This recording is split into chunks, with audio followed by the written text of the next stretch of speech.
Phoenix Down Radio is on the air. With your hosts, Klaus Nightbringer,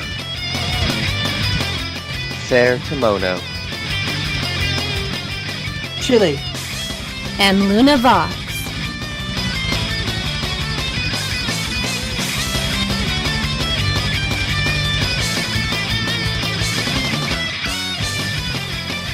Welcome everybody to Phoenix Down Radio episode number 81. How's everybody doing tonight? not too bad. Well, to everyone so far would be Chili.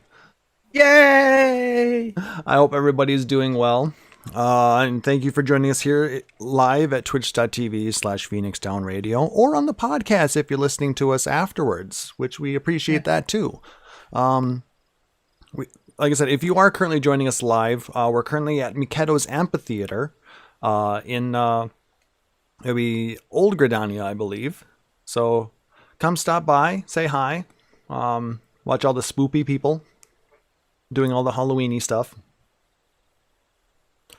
And if you want to go to a party, Lust is currently hosting their Halloween party in Lavender Beds, Ward 15, Plot 36. Go join Luna and crew as they are putting on a, as always, spectacular show. I believe that's going to be starting here in about 25 minutes if you're live.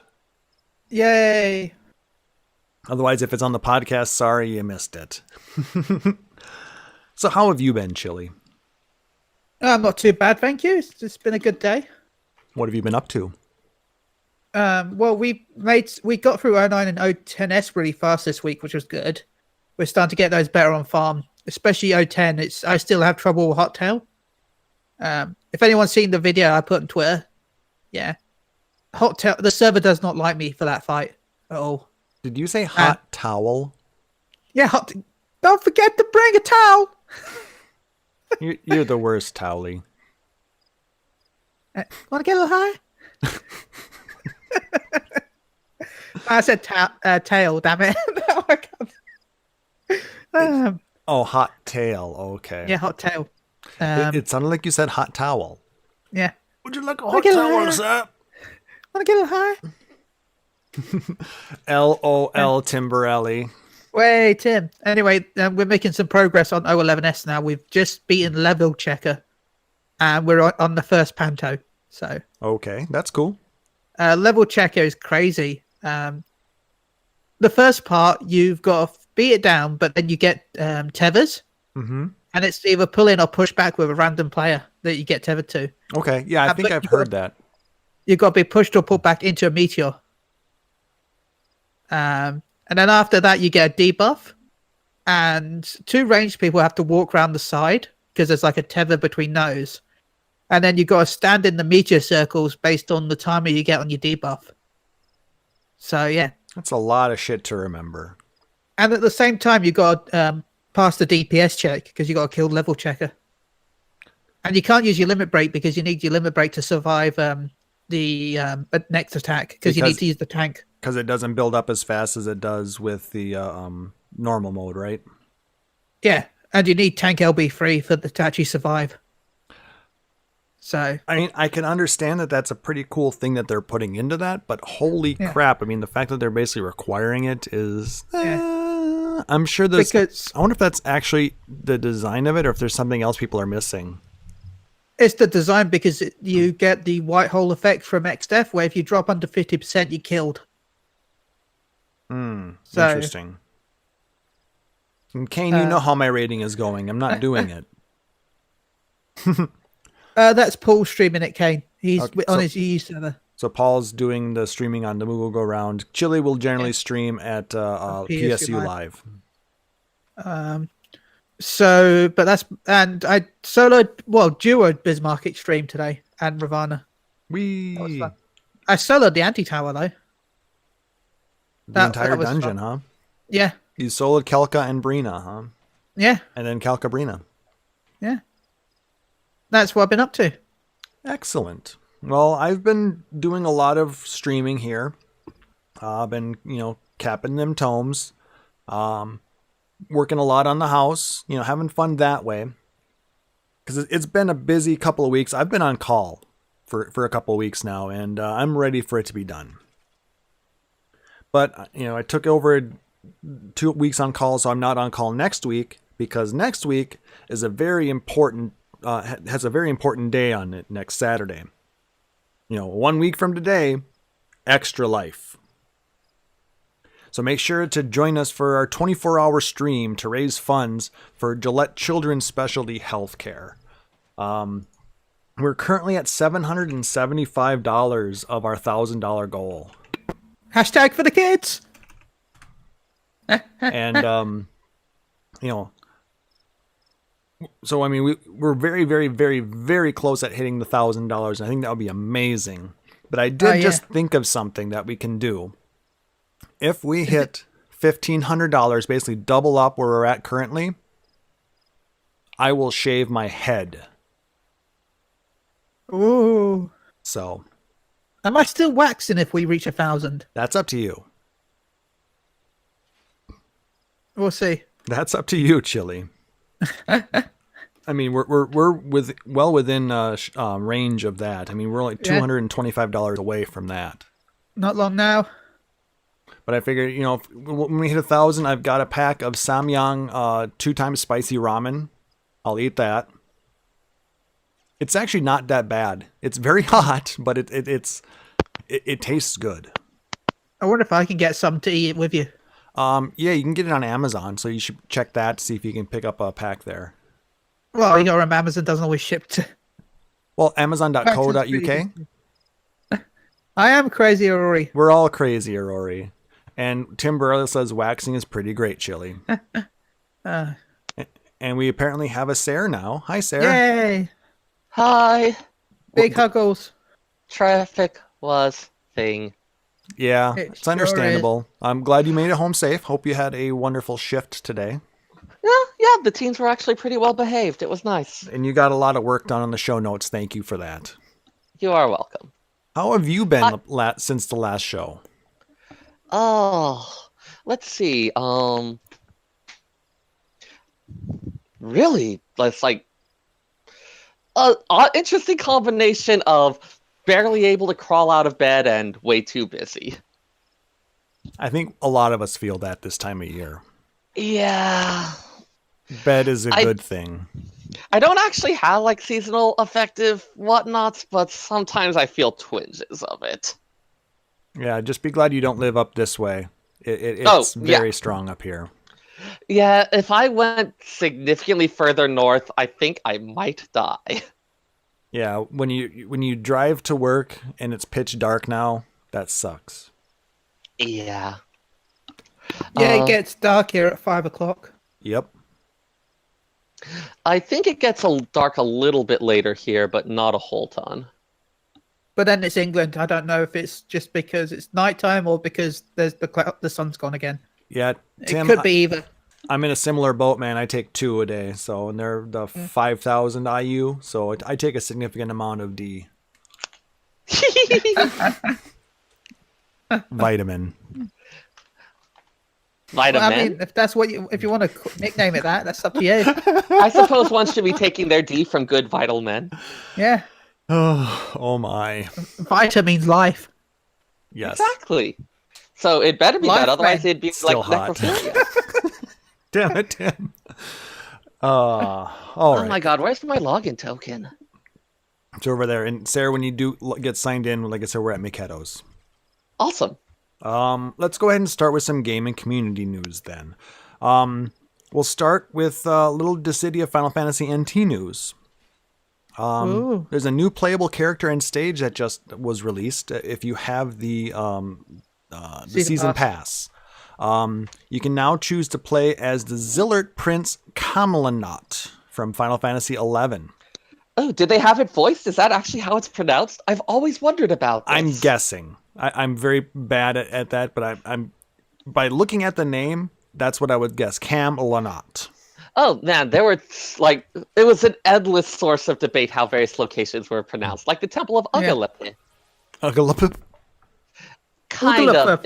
Ugalepe. Tuscany. Like a lot of the people I know would just call it ugly poop. As well as a new stage based off of Final Fantasy XV's Insomnia. I want Dissidia now just because of that character. We'll have to see how Camelot is pronounced. Yeah, I wonder how he plays. Actually, he's a lot of elemental damage, and he can actually lay traps right on the crystals. So, very interesting play style. Now, I believe this is the 4th out of the 6 characters that are coming in this season pass. We've already gotten Vayne, Rinoa, and Locke prior to this. So if you guys play NT, I hope you guys are enjoying it. I'm actually contemplating picking it up here soon, if I can find a decent deal on it. Wait till Christmas, because chances are it'll go on sale on PSN. Or maybe Black Friday. Yeah. I can maybe find a decent deal on it. Well, what's good? Best Buy has a 2 for free right now. I think it's Best Buy, where if you buy 2 games, the third one's free. That's still kind of spendy. I don't really want to spend $120 on games. Yeah, like if I already had games in mind that I wanted to get, that would be one thing, but I don't want to go looking for stuff to buy just to get that bonus. Exactly. That's true. I mean, We're responsible with our money-ish. What's money? I mean, I don't even have a... Oh, it's Target, sorry, not Best Buy. Sorry, thanks, Tim. It's the thing that floods into your account for a few brief shining moments before all the automatic debits make it flood back out. Yeah. You go, bye-bye. You're not wrong with that one. No, that place... I don't know, Rory. They all sound like traps to me. I mean, it's called Best Buy. That sounds shady to me. But it's got to be the best. It's right in the name. That's why it sounds shady. It should be called Worst Buy. And I'll be like, yeah, that sounds okay. Anyway. Average. That just raises so many further questions. Average Buy. Yeah.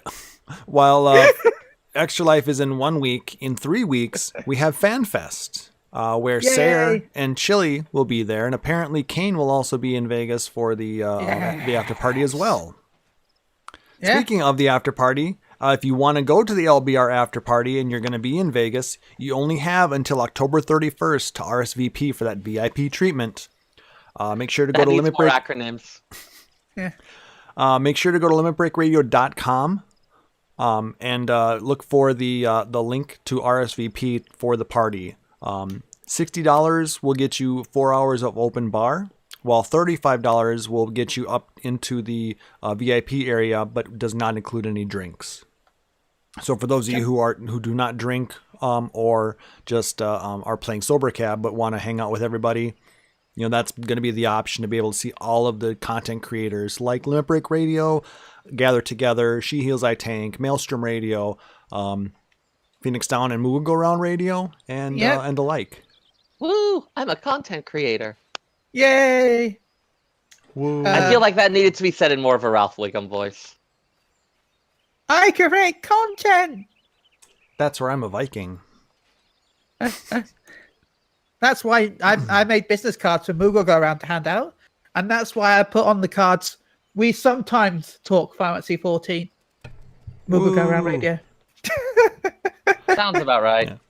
I don't know if you guys are aware of this, but apparently patch 4.45 is coming out on November 6th. Oh, can I add one more thing before we change topics? Sure, go ahead. If you're a fan of Street Fighter, or just that's right. I kind of like it. If you would like to enter the Street Fighter 5 tournament, which will have prizes, I think there's some like in-game items, and there's a secret grand prize, and there's some other stuff that you can win if you're in like the first, second, and third place. It's a Street Fighter 5 tournament, if I'm right, which is being run by Aya, aka Dancing Fire. You can contact her on Twitter and send her a DM if you wish to enter.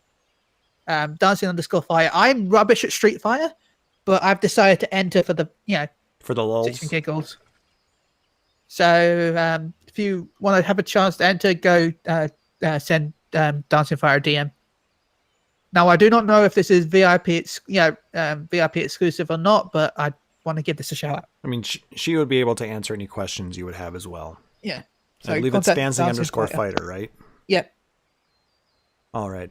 Anyway, getting back to it, like I said, November 6th, we get patch 4.45, guys. Did you know that? I What was not twists expecting and- that. What twists and turns you give me, Klaus. Yeah, I hadn't actually heard that. I was just happened to be digging for some news, and I happened to come across that.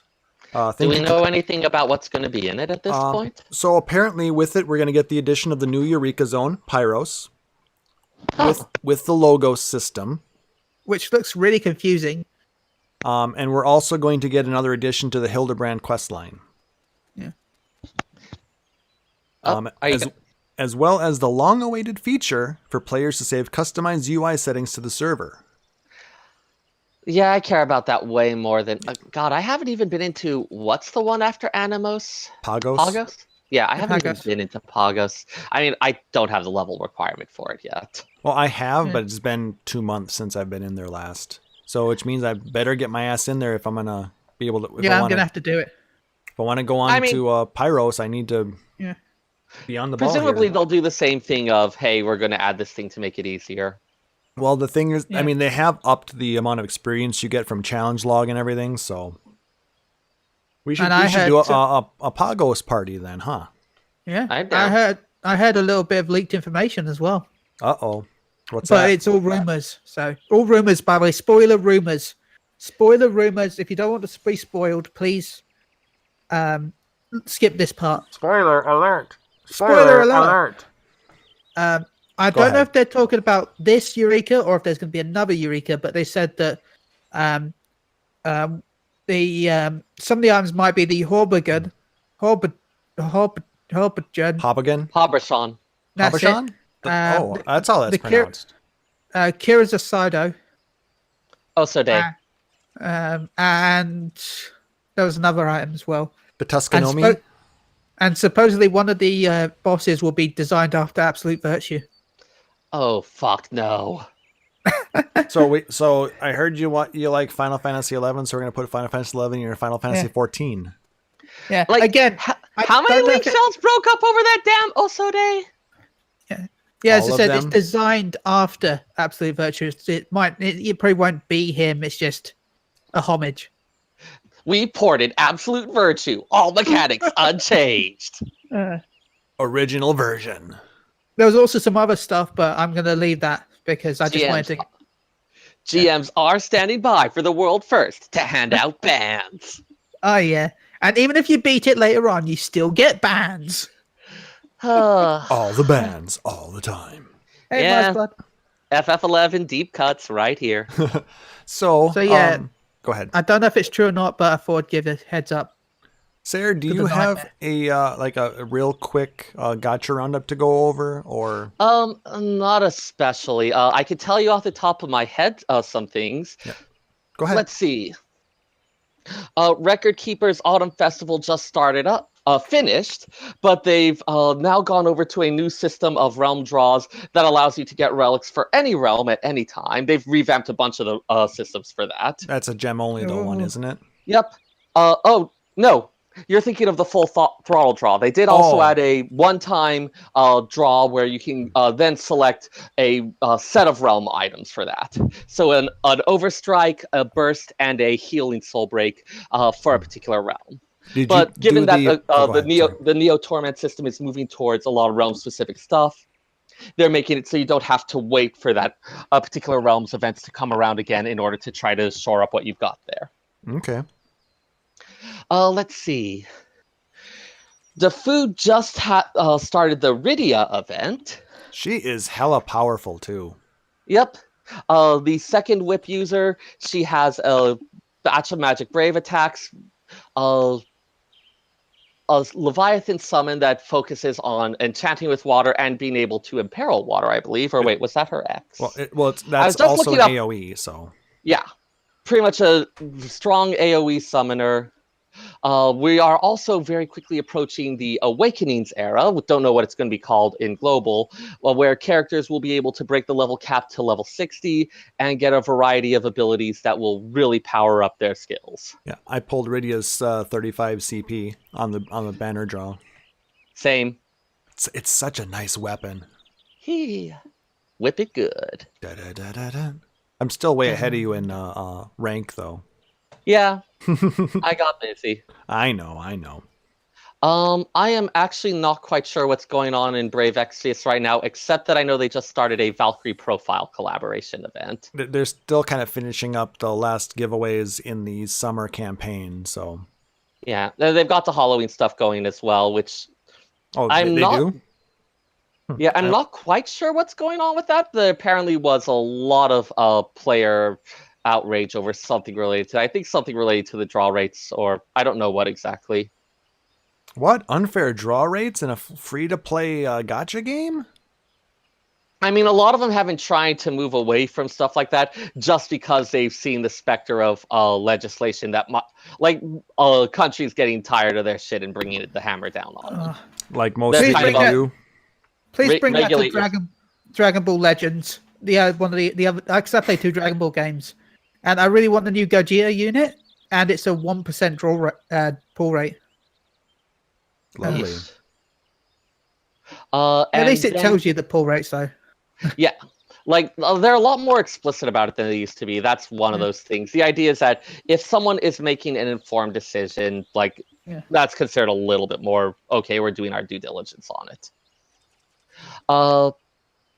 And Mobius, they are reaching the end of their big FF10 event. They are having one last big they don't call it Battle Tower now anymore, but like the competition events. That wraps up, I want to say, about 5 days or so. I am super far behind on that, so I'm probably actually going to take some time to work on that after the show tonight. Yeah, I think I'm up to level, or the 30th floor. And they did introduce the new Supreme card, Braska's Final Aeon. Yeah, they also do have a draw special on the special cards. Oh, yes. They do have the boosted Supremes. They do this every couple months or so, where there's an increased chance of getting a Supreme card, and depending on which banner you pick, it will be one for a particular job. Oh, so you can draw on the Monk Supreme one, and if you get a Supreme, it's guaranteed to be one of the Monk ones. And I still can't get Aerith. I don't know how many tickets and gems I've put into that, but... Yeah. I have thought about throwing a thing at it to see if I can get Warrior of Light, but we'll worry about that later. At least I have that one. Yeah. So yeah, that's the... And yeah, that's what's going on in the gacha field. At least the bits that I can remember while I'm trying to get logged in. There we go. It was a long day. No, it's understandable. So if you have anything that you guys want to talk about or want us to talk about, you can always let us know. You can email us, podcast@phoenixdownradio.com. You can shoot us a message on Twitter @phxdnradio, or you can jump into the Discord if you're watching us live, and we can talk about it on the air. So I feel underdressed. Are you like a creepy chef? Sure, we'll go with that. You'll have to ground sit on it. Got it. You actually have to stand on top of it and ground sit. If you want to shoot on the other side of me, I think that should fix or work well for I'm the. not the only one who struggled. Not as much as Seyrr, apparently. All right. So, as the title says today, we are going into part 2 of our patch 4.4 spoiler cast. Last show, we talked about the main scenario. And now this week, we are going to jump into the Alphascape. Oh my god, I did not expect to fall as in love with the conclusion of the Omega story as I did. It was really good. I really liked it. I rewatched the cutscenes today so I could try and write all these things up, and while I was doing that, I found that Seyrr had already done everything, so... Damn it, Seyrr. I'm trying to do work here.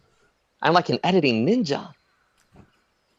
Speaking of which, we're also going to be talking about that later on today, too, if time permits. Sure. I mean, we've only been sitting on this one for 2 months. Yeah, stuff happened. I know. So, let's get to it then. All right. So, with the Alphascape, we talk with Jessie. And she tells us that there's another bunch of fluctuations happening around the yawn. Apparently, Omega is summoning us once again. We must go and talk with the giant mechanical beast. I was trying to think of something that was alliterative, but couldn't. Monstrosity. Okay. Also, you like, given all of his powers, you think he could at least like pop into our link shells or something. Yeah, you'd think it'd be pretty Mechanized easy to power. hack into it, right? I'm sure link shells are not running on a terribly secure protocol. Slide into our DMs, so to speak. Oh, I take it back. I take it back. / go to 10. All right. While we wait for Sid's arrival, Jesse also shares some really important information on his latest research project. Something that apparently has to do with the Bosha incident, which was a failed attempt to communicate with the moon of Dalamud, and apparently wiped out the entire city, including Sid's father, Midas.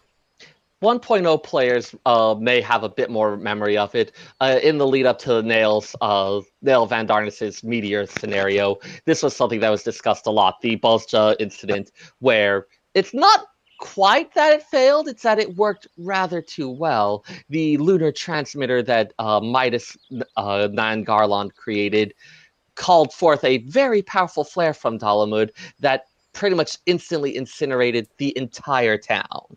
Even the Garlean Empire's like legendary ability to clamp down could not keep that story from getting out. Yeah, and no surprise, Sid hadn't wanted to talk about any of this until now.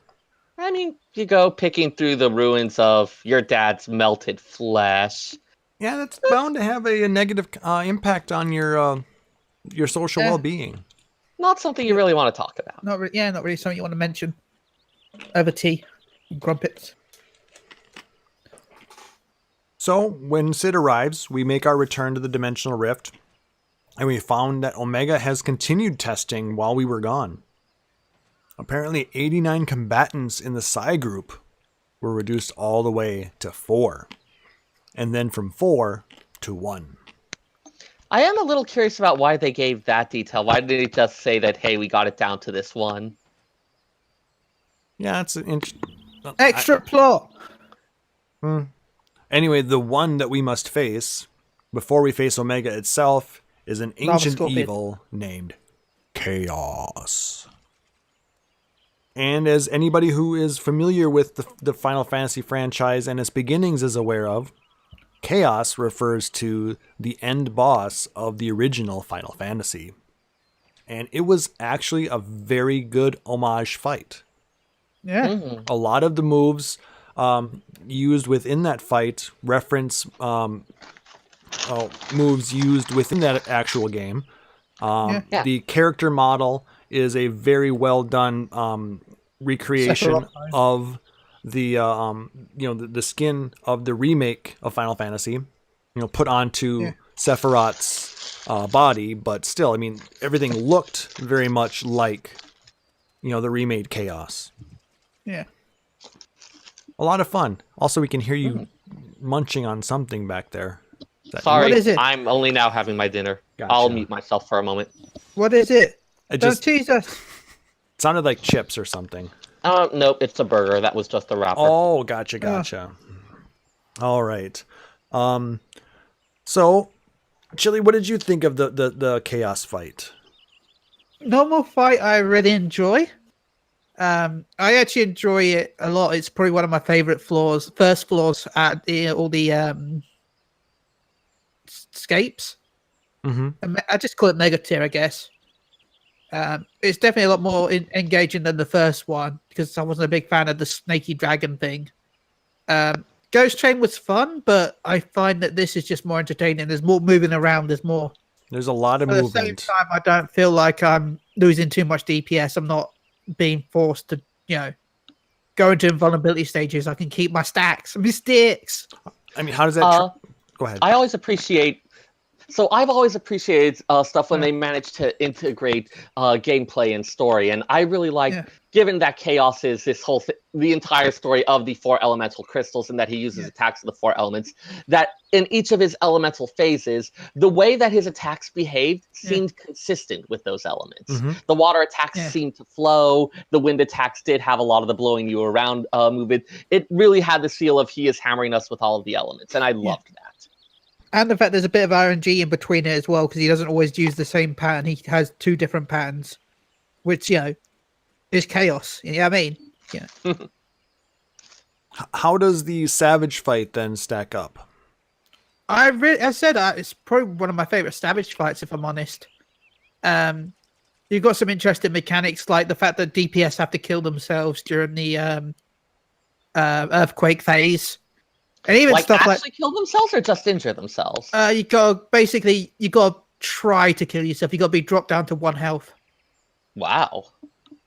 So you gotta actually technically kill yourself. You don't die, but you've got to be dropped down to 1 HP. You take enough damage and it stops you at 1. Yeah. Interesting. Basically, it gives you a debuff, and then once you've got down to 1 HP, the debuff is removed. If you don't get down to 1 HP, the debuff kills you. Lovely. So brutal. That actually happens again in a way during the the orb phase. But basically, both the healers, tanks, and DPS have to do it. The healers and tanks explode first, which hurts the DPS, and then the DPS explode, which hurts the healers and tanks. That's but you've also got so harrowing on the healers. Yeah, but you got to do that while being knocked back. Lovely. And also the cyclone. If the DPS actually have to face the cyclone, because they've got a different debuff, and the healers have to face away, if I'm rightly, from the cyclone. And then you get knocked back. Both the DPS get knocked forward, while the healers get knocked back. So it sounds like there's not just a lot of situational awareness, but also a bit of fighting against your instincts on things. Yeah, pretty much. Yeah, Rory, I agree. Reasons not to do Savage. But at the same time, once you've started doing it, it's actually not bad. It actually feels fun. So I'll give it that. It's not a bad fight. And I will say my favorite part of it is got to be the music. Oh, yeah. Oh, yeah. Soken remains a goddamn genius. It is known. It is an amazing iteration of the final music in Final Fantasy 1. It just flows so nicely through the fight, and it's perfect. I love it. So good. Anyway, as we're preparing for this battle, Omega informs Alpha that his presence is no longer required. Sid objects, as Alpha has become a valued companion. Concept Omega actually has a difficulty grasping. Maybe if we told him we've made all the Alpha merch, we're going to make a fortune, maybe then Omega would have gotten it. Yeah, I mean, if money meant anything to him, I don't think it does, because he can just make whatever he wants. I imagine he at least understands the concept of money, even if it has no actual need for it. Well, if he has no need for it, it's irrelevant. Yeah. Well, units of economic exchange, which drive your society. I mean, he could just go, I'll just murder you all. But society is irrelevant, Seyrr. No, he wants to study this stuff and gain information from it. He wants to understand what's making us weird. Maybe what's making us weird is strip malls. Well, that's definitely a thing. And baconators. No, baconators. That makes us stronger. That makes us have interesting digestive issues. Anyway, he states that companions generally provide a mutual benefit, but since Alpha no longer really has any benefit to us, he used to give us the authority to be able to fight within the Omegascape. Yeah. He no longer has that, so what benefit does he have for us? He can't he see that. Went through a rather brutal takedown where he talks about Alpha's original purpose and posits that it would be better classified as bait. Yeah. Well, that's what his initial job was. Bait. It was our master bait. Are we really going there? Well, Chili I is. went there. I mean, his initial purpose, was to actually draw in subjects and have them, go into the Omega's the dimensional rift. I just realized what I could have told Omega what Alpha's used for. He can boil kettles.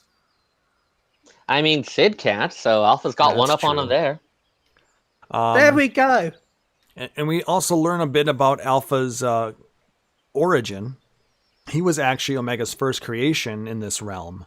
He was an attempt to make a mundane specimen who was able to defeat an adversary of similar strength to Omega, even though they were far outclassed. So I'm just trying to think. Do we have like a Final Fantasy story where are we referring to Chocobo's dungeon here? Possibly. I think so. Alpha looks like Chocobo. He does. So I'm wondering if this is a nice little sly ploy to push Chocobo's dungeon to everybody. Yeah. I mean, they certainly have Chocobo taking on some pretty powerful foes in those games. Mm-hmm. Yeah. So adorable too. I mean, and what Omega tried to do then was recreate that experiment, over 1,000 times. But with all of over 1,000. with every iteration of the experiment, the Alpha never was able to take down the opponent. So he basically deemed that whole test a failure, which he then, repurposed Alpha as the so-called bait. Yeah, we also learn a little bit more about Omega's various capabilities. Those manner generation abilities that he's been using to create the life forms for his test was never intended to be used for that. The actual goal was to provide Omega with the ability to do unlimited self-improvement and modification and expand its armaments. Yeah. And with this, Sid actually provides a hypothesis why Omega's experiments have all been failures. While he has made accurate physical representations, all of them have lacked the actual conviction that drove like the recreations of, say, these enemies. It lacked their terrible greatness, which is the same conviction that we have when we or any of the mundanes have to overcome them. Now, I was a tiny bit annoyed at this point, mostly because, they don't have the power of heart. It felt like that overplayed. Friendship! Yeah. Well, it felt a little bit like that, so I was a tiny bit annoyed at that. Not enough to not want to play anymore, but it's like, oh god, this again. The Kept power going. of love will set us free. But it was interesting that they talked about how, those villains also had strong convictions that drove them. That conviction and determination isn't just something for the heroes. It's something that people on both sides of these conflicts had. Which is true. That was a nice touch for it. Just ours was stronger because we're the warriors. And Sid also gave this nice little reassurance to Alpha that they'd still consider him an important part of the team and asked him to help. What was the line? A spoiled blue blood who can't even refill a pot without constant reminders. Being British, I know how important filling kettles are. Yeah, very important. Gotta put the kettle on. Yeah. How are you gonna have your coffee or tea? Yeah, it's important. You can't. Yeah. So, after we defeat Chaos, Omega's left no closer to understanding our victory that defied all calculation. And it's starting to wonder, could Sid's suppositions be correct? The mechanical monstrosity, see, I totally wrote it down there. You could have alliterated. Declares that it will subject the unknown to the imperfect and generates a simulation of its ancient foe from a faraway star, Midgard Sormer, at the height of his power. Omega admits that the simulation is incomplete due to the original battle's premature end, but still cautions us that the battle will continue until one of us is dead. He's starting No, to. he didn't. Did he say that if you don't win, you can go on to the next stage? But Midgard yes. Sormer might not fight the same way. Yeah, he points out that, as far as Omega is concerned, even if you lose, you'll be allowed to fight him. But Which is a plot hole because I lost multiple times and was never allowed to. Well, he then points out that Midgard Sormer, especially this simulation, had a bit of a reputation that he's not going to stop until one party is dead. So, yes, you lost, and then Midgard Stormer murdered you. So, Yay. so Sid's theories and are starting to bother Omega at this point. Yeah. Yeah, the fact that it just added this completely unplanned testing phase, that there's something it's just not understanding here. Yeah, he doesn't get the fact that we're, why we keep defeating these extremely powerful test subjects that he's created, using, very accurate research that from his infinite data banks. Yeah. He doesn't realize we have plot armor. All the plot armor. And the power of heart. Heart. Oh god, don't even start on that. All right. Well, we end up, initially, Omega wanted us to fight these battles back to back, but Sid talks him out of, forcing us to fight 2 fights in a row because it might throw off his test data. So he allows us to leave and muster our strength, so we're back up to peak condition before we take on the red-maned worm in his prime. Or or is it called the fire-maned worm? I don't know. Fiery maned. It's a little more like Something more like dangerous. that. But it was a really cool fight. yeah, we're not to that yet though. Like we're just coming back after the fight with Chaos at this point. Okay. Yeah. And that's where we find that only Alpha awaits us in the base camp. Until we hear Sid's voice seeming to issue from empty air. Apparently, Alpha had once again tried to prepare the kettle using one of his special cards to make the water, and once again has gotten an unexpected side effect, this time turning Sid invisible. Yeah. It was a little weird to me just like addressing blank air at that point in the quest. So that's what that was. Yep.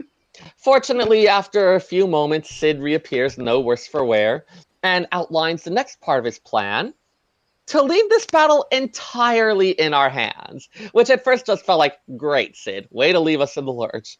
But he hastens to reassure us that he is going to be focusing on preparations for the actual fight against Omega, given that he knows pretty much nothing about Midgard Stormer and would just be getting in the way.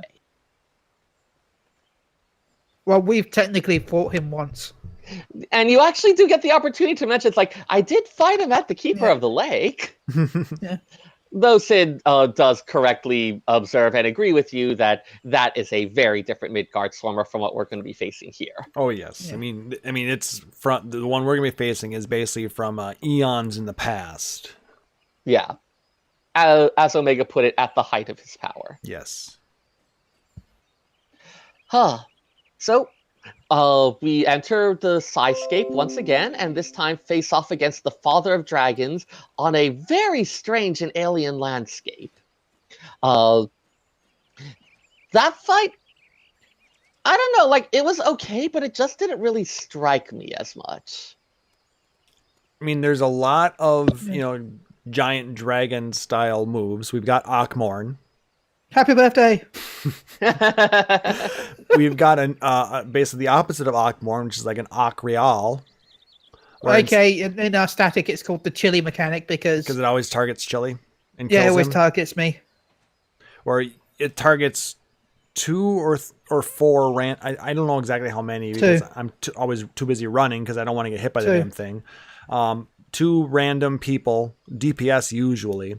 Yeah. And could be healers or DPS. Yeah, but if you stand in one spot, it's going to keep hitting that spot. You need to be out of that spot because it's just going to keep hitting that same spot over and over again, and it's not a stack style mechanic.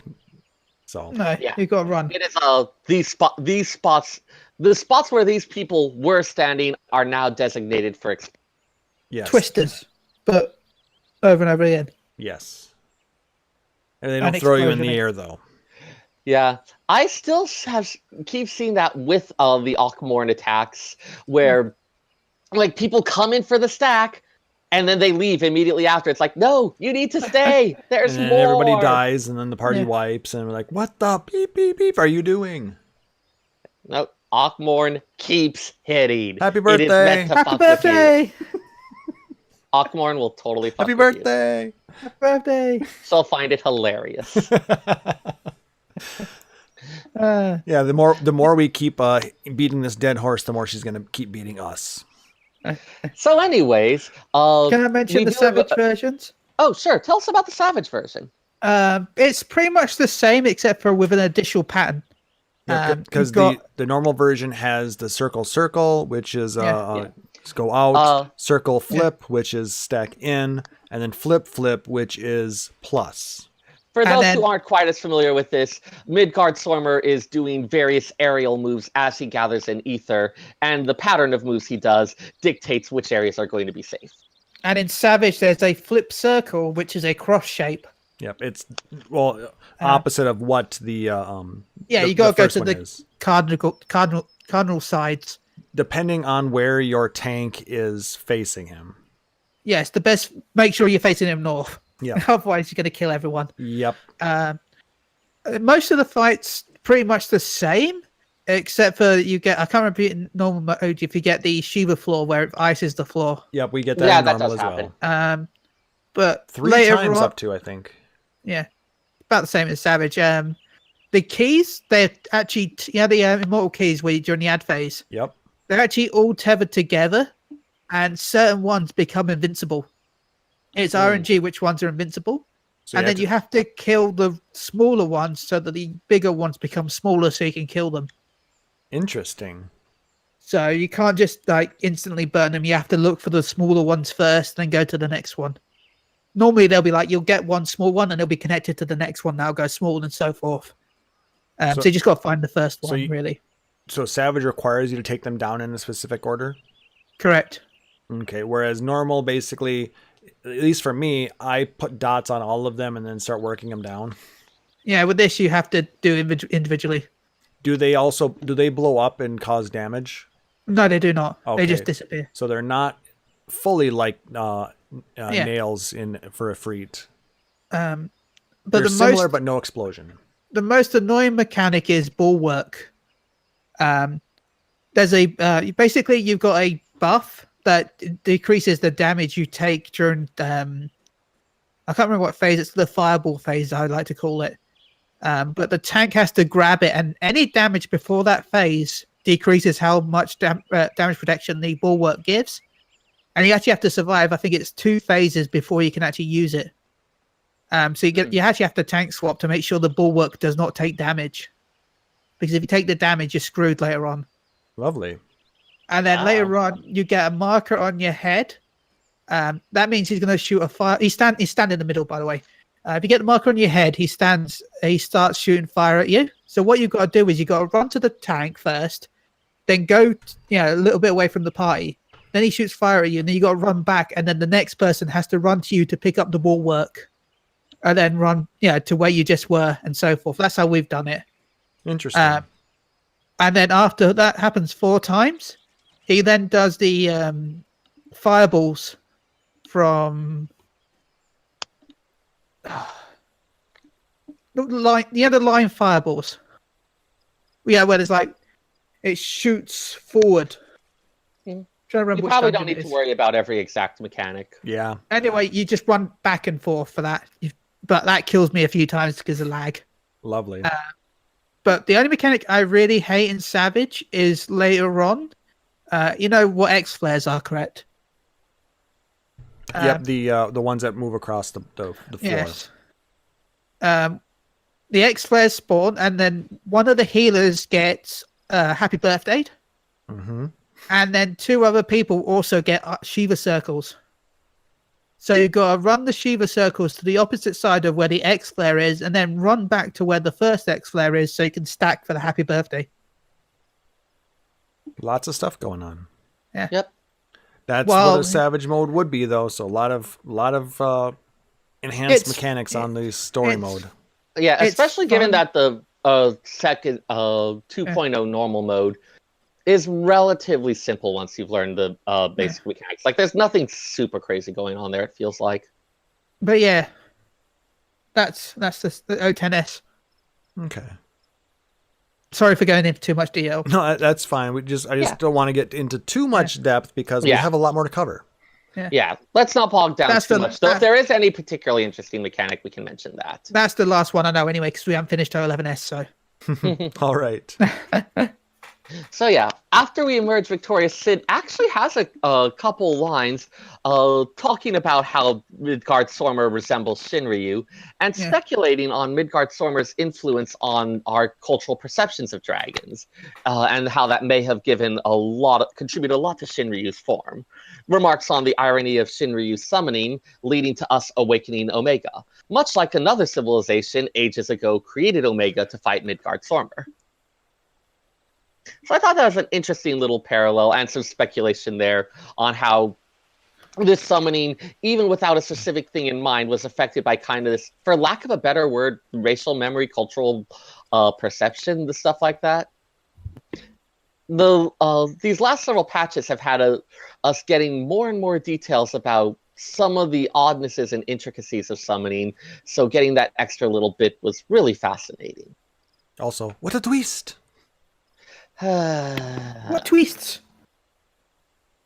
Anyway, now after we beat the Midgard Sormer's true form, his final form. original form. No, of His course, final form like, is a dead body wrapped around the Agrius. Super. I think one could always claim that, hey, we don't know what Midgard Sormer truly would have been like. This was Omega's best representation based on incomplete data. Super dragon, super god. But anyway, it's time for us to start making preparations to face Omega. So on our side, we've got the undefeated Warrior of Light. A few things that Alpha pulled out of his butt. Literally. Yay! They just Like, kind of shot out there. Oh my. Probably have them buried in his feathers somewhere. We got a couple stones, a gem, another one of his little spell cards. The picture We on it activated seems his to trap show, card. yeah, Damn it, the picture on it seems to show something changing in size, and it's unclear if this might be something that makes things grow or shrink. We don't know if it embiggens you. Yeah, that is a cromulent Damn you, Rita summation. Repulsa. Make my monster grow. Oh my. Rita Repulsa sells Viagra? Anyways, I wonder what. And- Do we have any idea what that gem is actually from? Just side note. I don't think it ever came up again. I think it's just like here's a random pretty thing that he found. Ooh, pretty. Anyway. Yep. And Sid decides to add to the collection a bottle of the invisibility water from the kettle. Just on the basis of, hey, you never know. That kind of thing is weird and might be useful. Like to sneak into the girl's shower.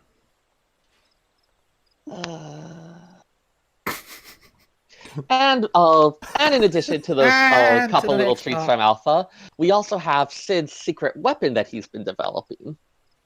Me. We return to Ralger's Reach to retrieve that secret weapon and run across Sid and Nero sharing a thoughtful moment over how they've developed as engineers. It So was Sid- actually quite an interesting scene.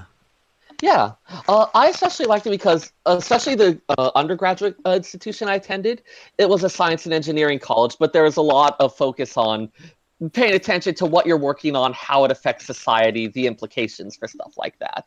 And so where Sid is talking about his old self, comparing it to Omega, how it was all bright and shiny innovation on the double, and later consequences be damned.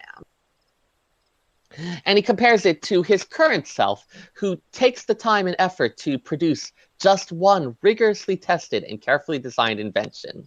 As you sit in there, it is a very stark contrast. I Very was much like not trying for that.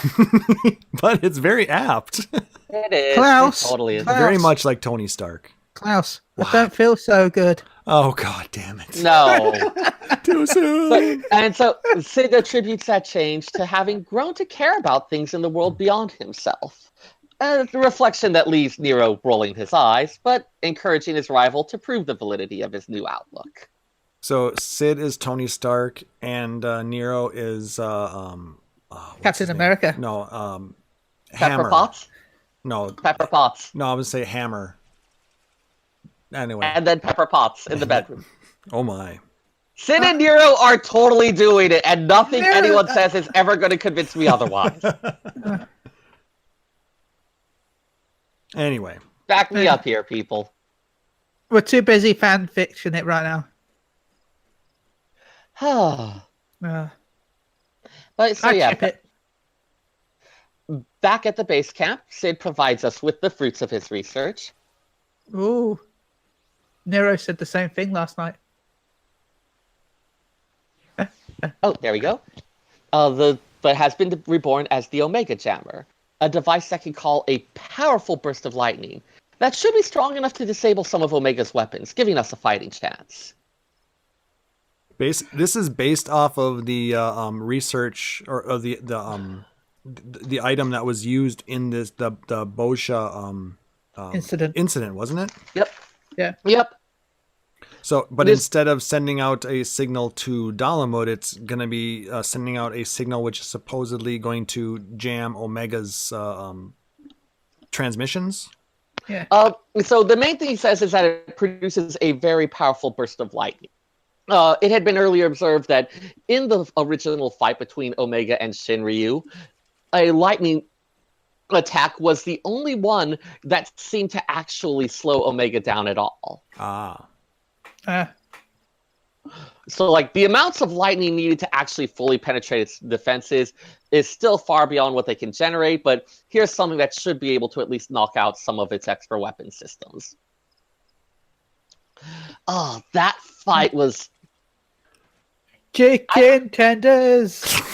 Oh no, overdrive!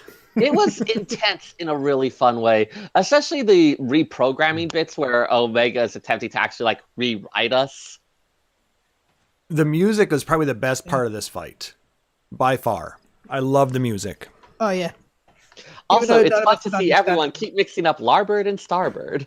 Yeah. Especially when Omega is facing the wrong way. Yep. Yep. Or when you have to remember, like, oh wait, he's facing me, left and right are reversed. Crap! Dead. Yeah. Yeah. Those were a couple embarrassing wipes. Sorry about that. You pretty much got to remember that once he's done, if he does the same move again, then you run through. Yep, and if it's the other move, you stay. But sometimes in the heat of battle, you forget which one he did. Also, you do kind of want to be in the right place for the first round. Yeah. I mean, it won't kill you to get hit once, at least in the normal mode, but... Yeah, better to develop good habits. Yeah. Yeah, I think it puts a vulnerability stack on you. Yeah. So that hurts down the road. Yeah. Make your healers love you.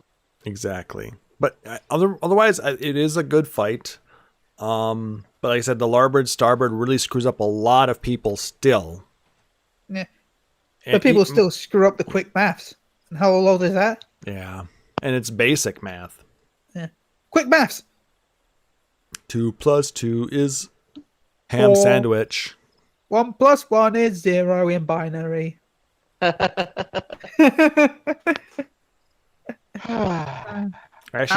it'd be 1-0. Yeah. I will mention a couple of things about the Savage, if that's okay. Sure. There is no jammer in Savage. Ooh. Instead, you have to get fisted in pairs. Basically, these small fists, there's a yellow and blue. You actually have to stand together as a pair, and once they hit the ground, they disappear. So you actually have to pair up with someone to make sure your fists disappear. So you got to go to your fist spots. And then the giant... Yes, you're trying to keep making the fisting joke. We get it. And then the giant fists, you're actually tethered to them. And you actually have to run to the side to them so they can hit you and push you back.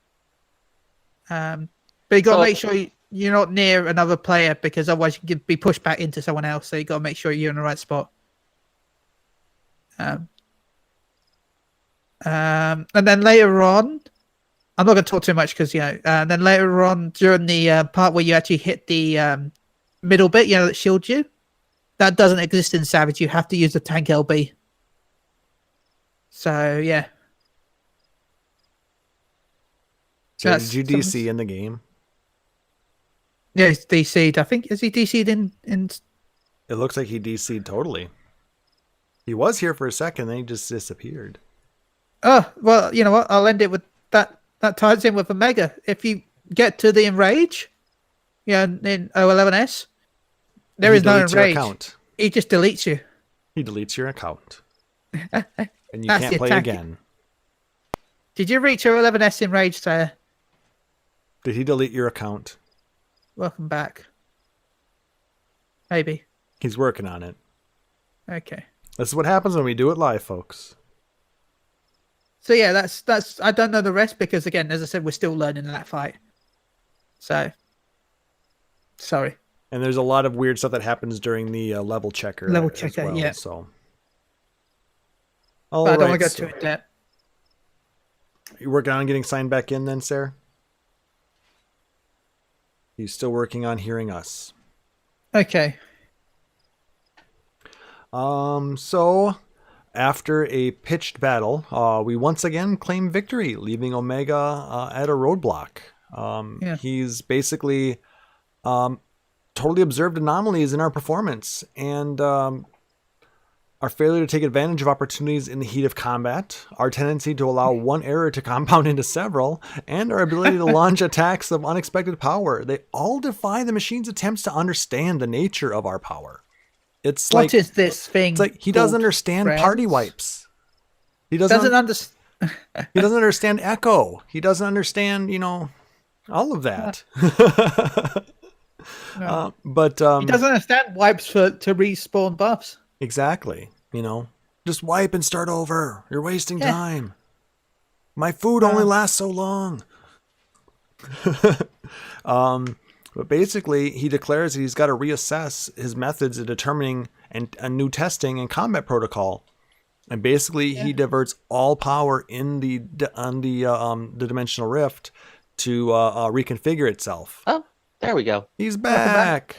Yeah, something's up with my internet. Sorry about that. No, Where that's are we? fine. We were just talking about Omega basically turned off the Deltascape so he could try and reassess his testing methods. Oh yeah, he's like turned off pretty much the entire dimensional rift, Yeah, except for the bit that he needs. Yeah, including the platform we're standing on and everything. Everything is just disappearing slowly. Yeah.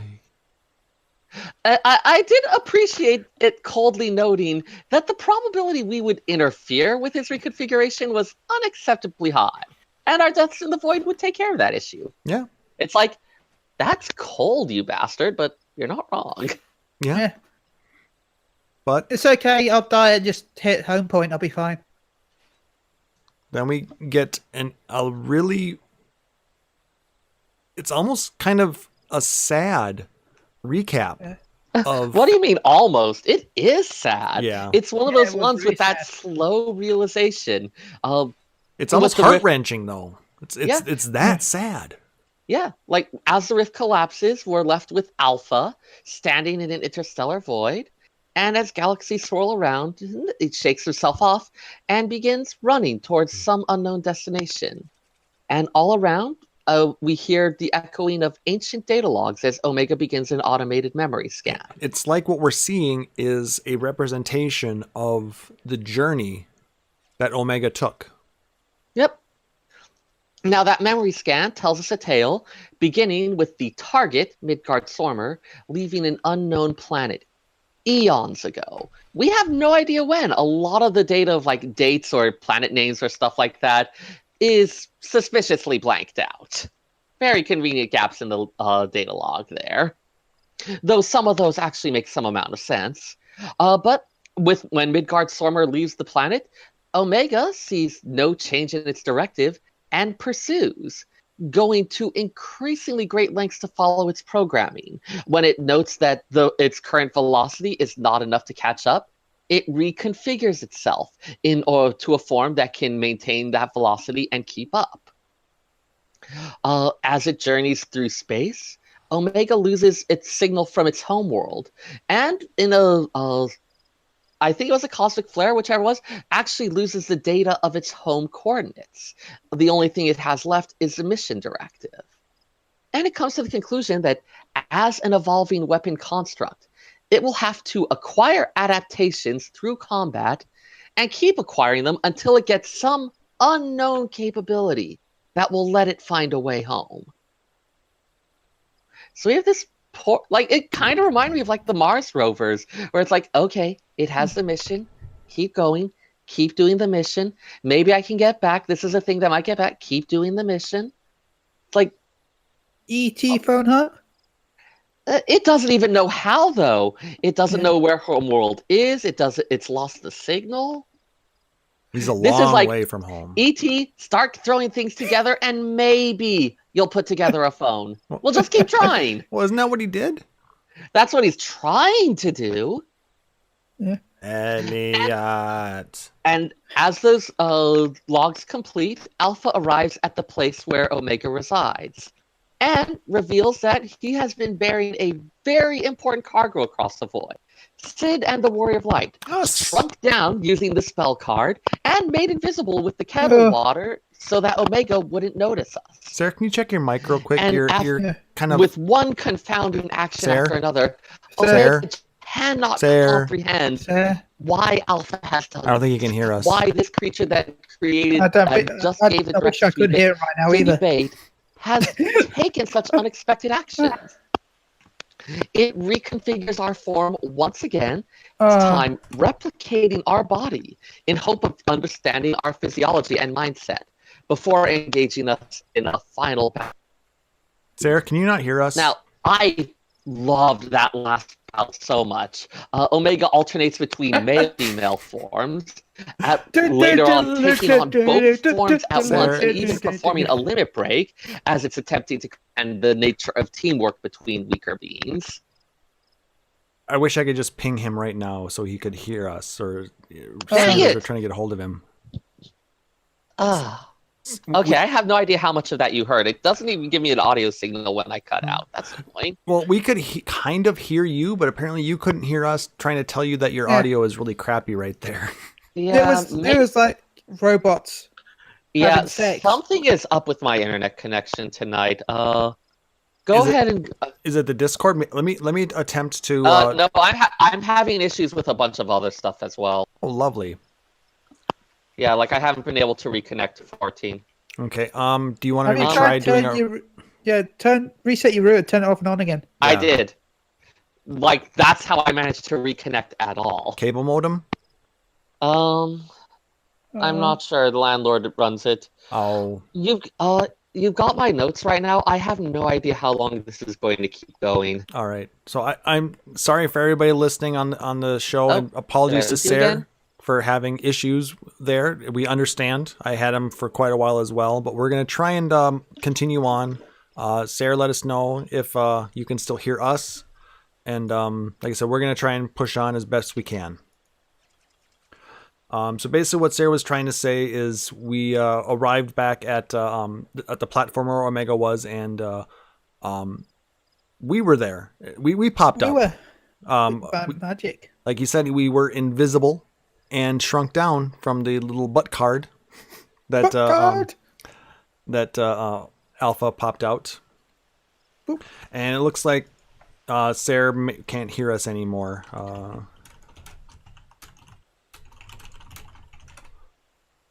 So we're gonna continue mustering. Seyrr is Hopefully being Seyrr can join us. Damn those DDoSers! Right?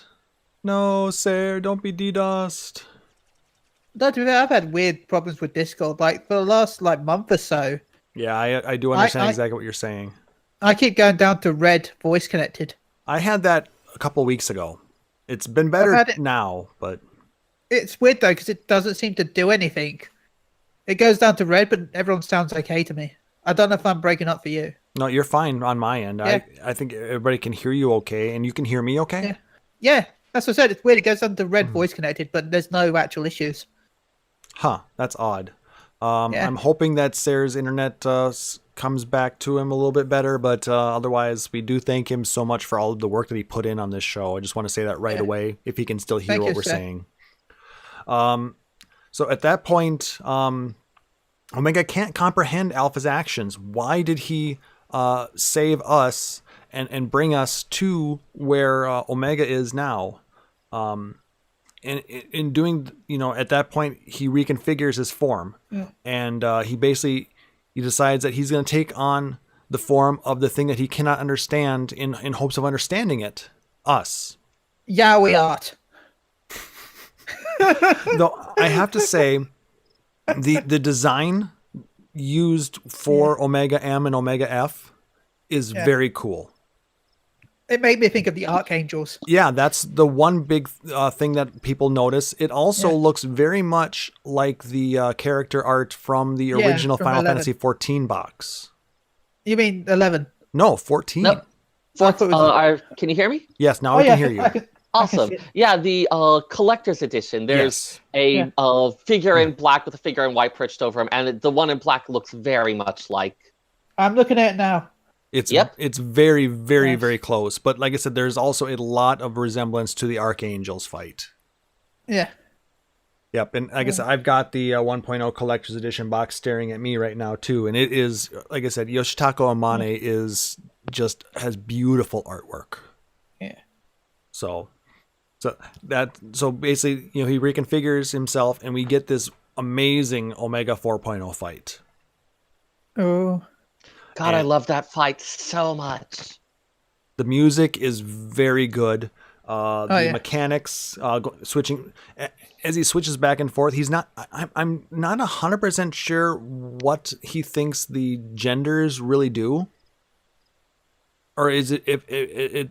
I know as mechanics wise, it's to signify a different set of attacks. Yeah. I mean, story wise, I would guess Omega's like, okay, well, there's these things. Not quite sure what's going on, but we're just going to test it out and see what happens. Well, there's two genders in front of me. I don't know what they are, so I'll just be both of them. I mean, I was rather amused by the bit where later in the fight, as he's fighting as a team, he decides to start unleashing actual limit breaks and makes a comment that's essentially, okay, apparently you shout something when you do these, so Cosmo memory! Kamehameha. Oh my gosh. Well, but I mean, But yeah, like if you look at the comments he's making, on that one, it's actually okay, apparently vocalizing something is necessary when you do this. Yeah, it is. It is all a part of the fight. It is hilarious. Yeah, Omega is just making its best guess. Like, okay, I've observed this. This seems to be a thing that happens. This seems to be this. So basically, Omega decides that that RNGesus is a thing, and he must do these specific things, otherwise it will not work. Yeah. I mean, if you've got no other idea, just replicate all of the other bits and see if you can get it to work. Like, this is a very desperate Omega trying everything. Don't even worry about if you can explain it. Just try it, see if it works. If it works, you can try to work it out later. I don't know if it's offensive or not, but I do love the fact that when he's like, add in external ornaments, when he's in the female form, and it just gets like bladed high heels. Yeah, that was like, okay, you're totally just fan servicing here, Omega. Those are quite the stilettos. Stilettos. Stabilettos. Anyway, while he tries to understand us by emulating us, we still get the better of him. Then he crashed because he realized her. he crashed because he didn't have enough RAM to run the emulation. Chili.exe has failed. Yes, Chili did fail. But he basically slumps to the ground, bemoaning his lack of understanding of what actually happened. It's like, I emulated you perfectly. I shouted. I did stupid things, and it still didn't work. Why? And it's not just that.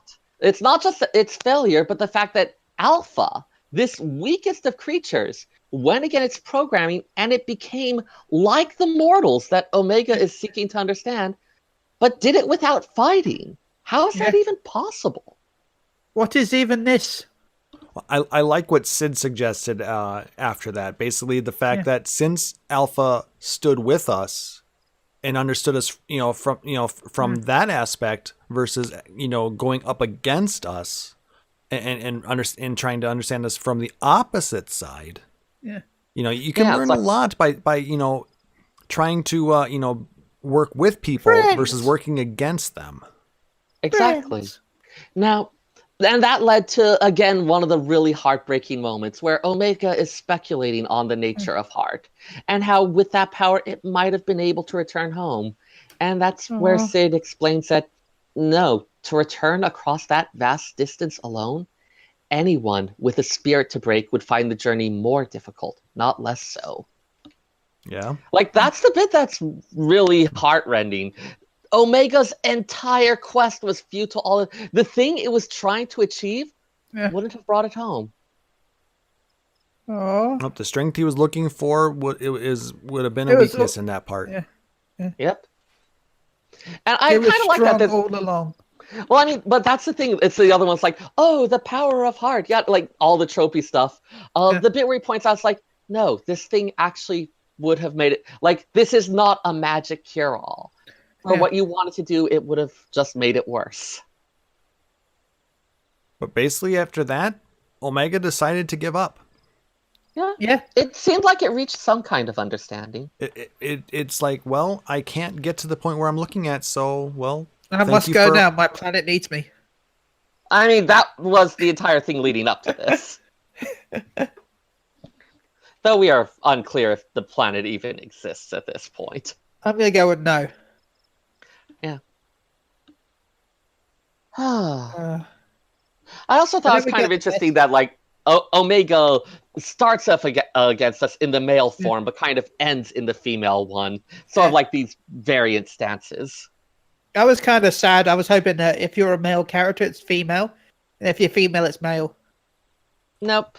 I know, but I'm not sure if anything was actually meant by that, but I know some Yeah, people have been no. speculating some negative things based on that. I'm hoping that that wasn't the case. I mean, without necessarily attributing it specifically to male and female, just the approaching us in different forms before and Yeah. after, I think, is kind of representative of the Yeah. different stance Omega is taking towards us. Whereas, you know, I just think it's because we beat him in his female form, and that's why we see it in that way.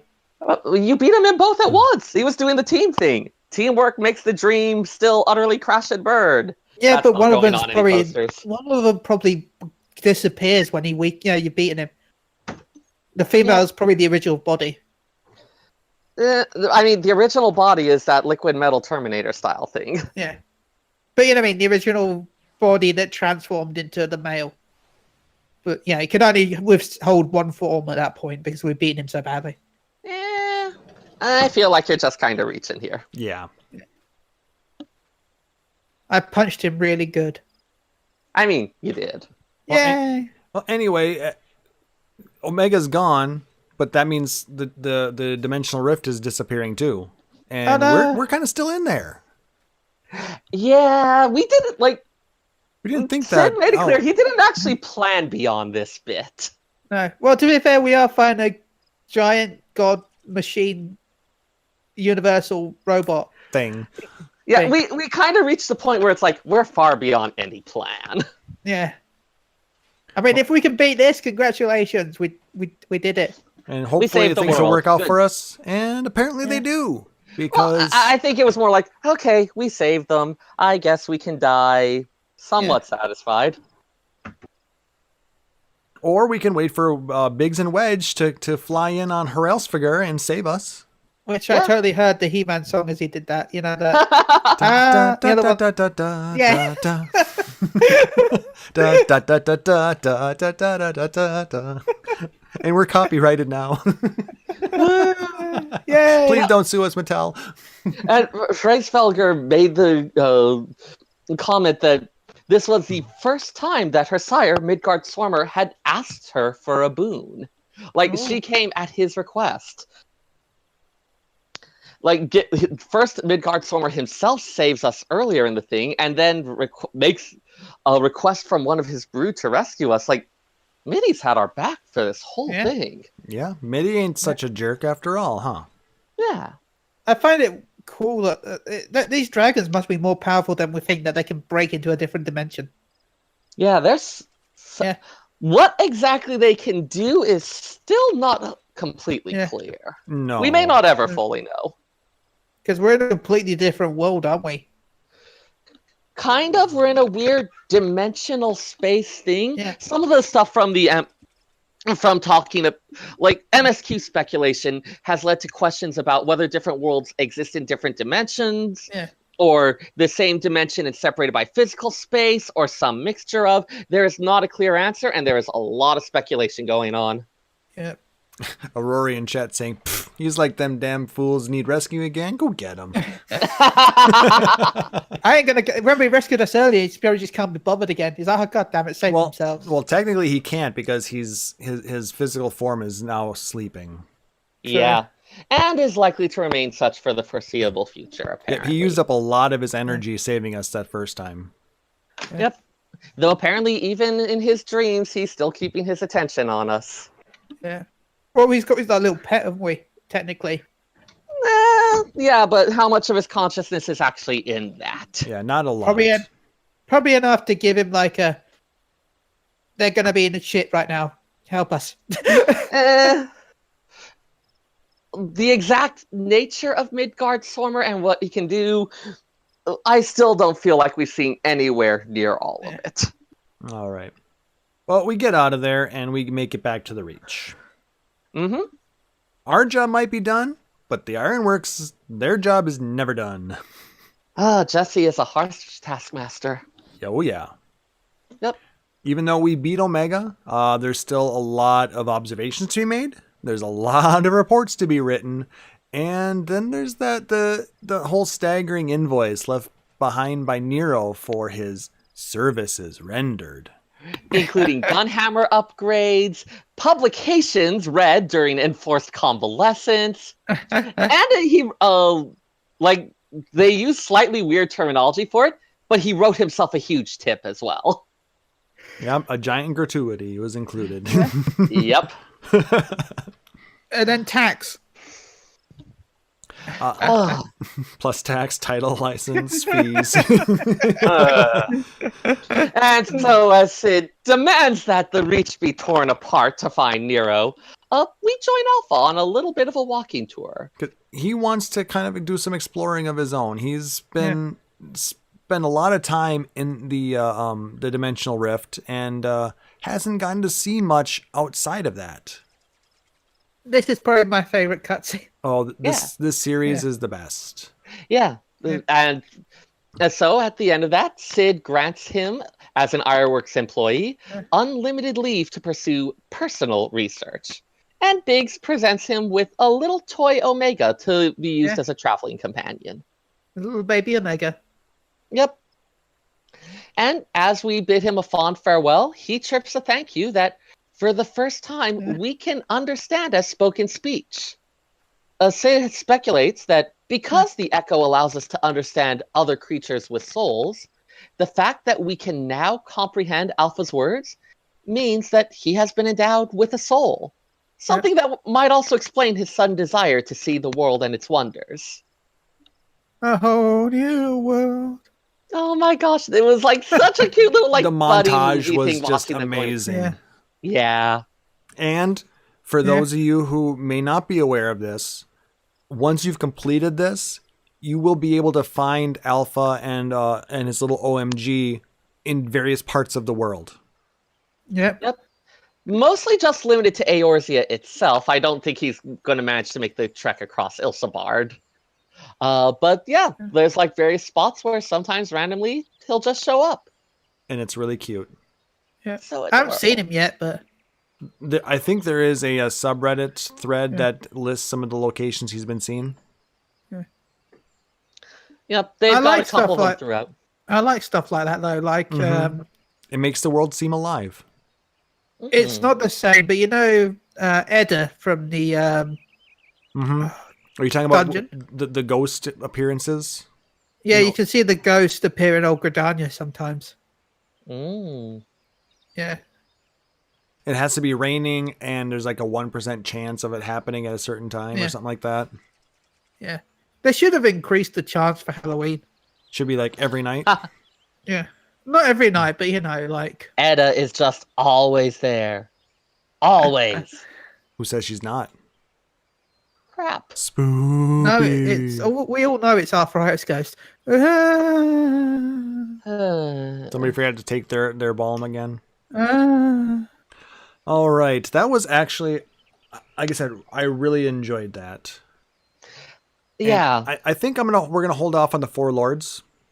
yeah. Seyrr, is your internet holding up enough to where you want to cover? It seems a bit better All now. right. So why don't we go ahead Oh, and but Hank, before we do that, I just want to say again, I was a little worried about the whole like, oh, it's the power of heart. So I'm really happy to see that they were able to explore a little bit of that, but go like not to have it be this hackney thing, have it be like this strength of convictions that the villains have too, and that this was something that's not a cure-all. Like it still was taking this tropes are not bad, and it was taking this established trope and exploring new ground with it and going into a little bit more depth and being a bit more thoughtful about it. So I really appreciated that. it was heartwarming, sad, and it was, like I said, a lot of feels were had in this story, I thought. I can't believe they got us to feel bad for the world destroying robot. Yeah, they did. Oh. It happens. Uh-oh, is Chili going to give something away? Yeah. Oh, that's one reason to join us here live at twitch.tv/Phoenix Down Radio. Chili likes to give things away randomly. Ooh. Yeah. So apparently, if you don't have one and you want to win a werewolf outfit, Chili, Or what are you going Ghost. to do? I'll do one or the other. Okay. How do you want to do it? Are you just going to pop a code in there, or are we going to do a giveaway? Can you do a giveaway? I can do a giveaway. Thank you. Give me just a moment here to get into that. In the meantime, Seyrr, I think we will run the giveaway. We'll have the entry period be during the Lorebrarian's Corner. So, All Seyrr, right. we haven't had this in a while, and this particular one has been sitting around for a little while. Yeah. So Time let's gets away from you sometimes, but I know people have been waiting about it. Since we've been going through the various jobs, people wanted to know a bit about Ninja. So we are going to be talking about those silent domain That bio. shadows. Oops, not it wasn't Mog Station Mount. It's actually for Mog Station Glamour piece. So I forgot to change that. But anyway, it is type exclamation pick me to join the entry. But Seyrr, take All it right. away. So, Ninja, that's one that's got a long history in the FF series and even well before it. Now, in 14, Ninja specifically originate from Doma, stealth operatives who dispatch foes of the nation from the shadows. We actually get introduced to it by Doman refugees, the Doman refugees who are fleeing to Eorzea, include a couple ninjas who have come in secret to pursue a traitor to their order. And that story makes up the level 30 through 50 job quests. The later ones get into some of the more classic ninja tropes, acting as a bodyguard of a what's she called? Of a princess, and searching for secret ninja training scrolls of forbidden lore. Now, they use a two-dagger fighting style similar to that used by the rogues of Limsa Lominsa, which is actually how you do end up getting the crossover. After practicing with the rogues for a bit, you end up being directed to the ninjas to join them. They also use mudras, ritual hand gestures, to summon and shape power. This is something that actually has a long history in Buddhism in a lot of Asian countries, not just in Japan. In the ninja discipline in FF14, 3 mudras, Ten, Chi, and Jin, Sky, Earth, and Mankind, respectively, can be combined in a variety of ways to unleash different effects. Now, ninja actually goes all the way back to Final Fantasy I, where it was the advanced form of the thief job. In addition to having a wider selection of weapons and armor, the ninja in that game could cast low-level black magic spells. Ninja characters and classes have appeared in every FF game except for 2, 8 through 10, and 13. Their typical powers include the ability to dual-wield weapons, that two-weapon fighting style, the ability to throw weapons, or shuriken, ninjutsu, magic effects. The exact ones vary by game, but will often include stuff like being able to create shadow images, smoke bombs that allow you to run away from battle, and oftentimes a variety of light elemental effects. Well, wasn't... Oh, yeah, never mind. You said 8 or 10. I was thinking 7 was included in that. Nope, never mind. Nope. Because I was going to say Yuffie is kind of a ninja. So. Yep. So yeah, if we want to look at specifics, a couple of the games had ninja as a job option, and I won't worry about those. But for 4, we had Edge, the Prince of Eblon. 6 had Shadow, the Assassin. 7 had Yuffie, of course, the Materia Hunter / Thief. And in 12 did not have one per se, but there were some licensed grid builds that let you get to some of the ninja style stuff, including use of katanas as a quick attacking weapon. Now, one thing that I rather liked when looking through this, of the ninjutsu, FF11's ninjutsu system, rather than consuming magic points like so many of the others do, it actually requires specific tools to use, indicating that these effects are not just like, okay, it's yet another form of magic, but there's some amount of clever trickery. The Shihei that FF11 ninjas remember using for Utsusemi are literally like little cutout figures out of pieces of paper that with clever misdirection you're using to make it seem like there are extra shadow images. The fire one was a piece of bamboo with flammable toad oil inside. The blinding one was essentially an eggshell grenade. I remember the crafting recipe for that involved an egg and several different types of peppers and ash that presumably are ground up and stuffed inside so that you can throw it to create a blinding burst. I mean, how did we actually carry all of those tools around? I mean, if we're going to get into that, you can explain to me how you could carry around 80 mahogany beds in your gobby bag. The gobby bag of holding? Mahogany. Yeah. Mahogany. Now, the specific concept of a ninja or shinobi, you may have heard either of those terms, and those are actually just 2 different readings of the same Japanese kanji. That appears as far back as the 8th century in the Man-yoshu, a collection of Japanese poems. Now, historically, the word ninja was almost never used. It's pretty much a modern creation. Either shinobi would have been used, or there's a variety of nicknames and slang terms, some of which you may have seen referencing, like, for instance, monomi or nokizaru. When I saw that one, I remembered in FF11 there was the nokizaru shuriken, which was a specific kind that was used as a offhand stat item, or what, or Rappa, Kusai, or Igamono, which means literally person from Iga, I think because they were supposedly the home of a famous ninja clan. And the word shinobi here means to steal away or to hide. Now, shinobi would take on the tasks that honorable samurai could not.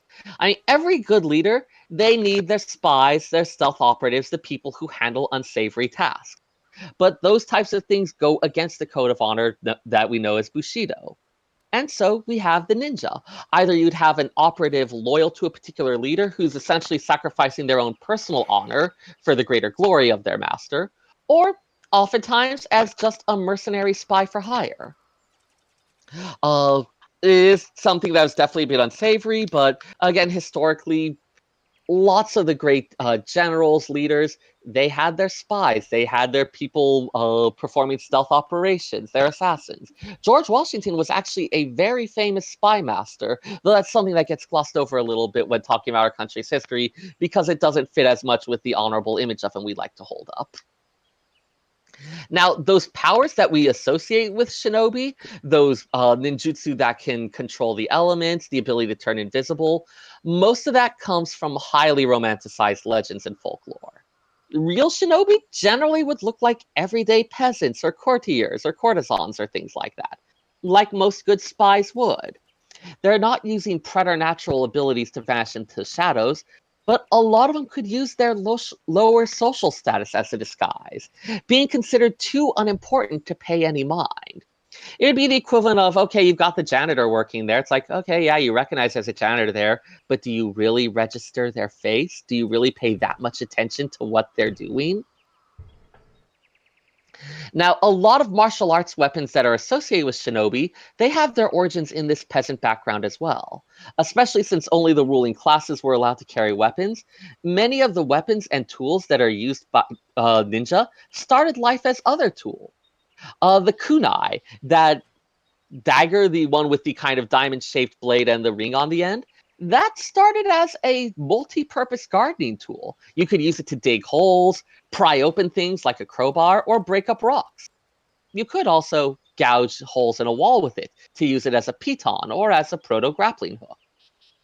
Your shuriken, a literally hidden hand blade, is a small throwing weapon that would be very easy to conceal. Generally coming in two types, you've got your bow shuriken, which is essentially a spike of metal, and you could make that out of nails, needles, similar, and hira shuriken, thin, flat plates of metal. You could make that from things like washers, coins, and nail removers. Something where you've got this flat disc, maybe sharpen it a little bit to give it a bit of a cutting blade, but they were typically not a lethal weapon. They would serve more as a nuisance or as a distraction.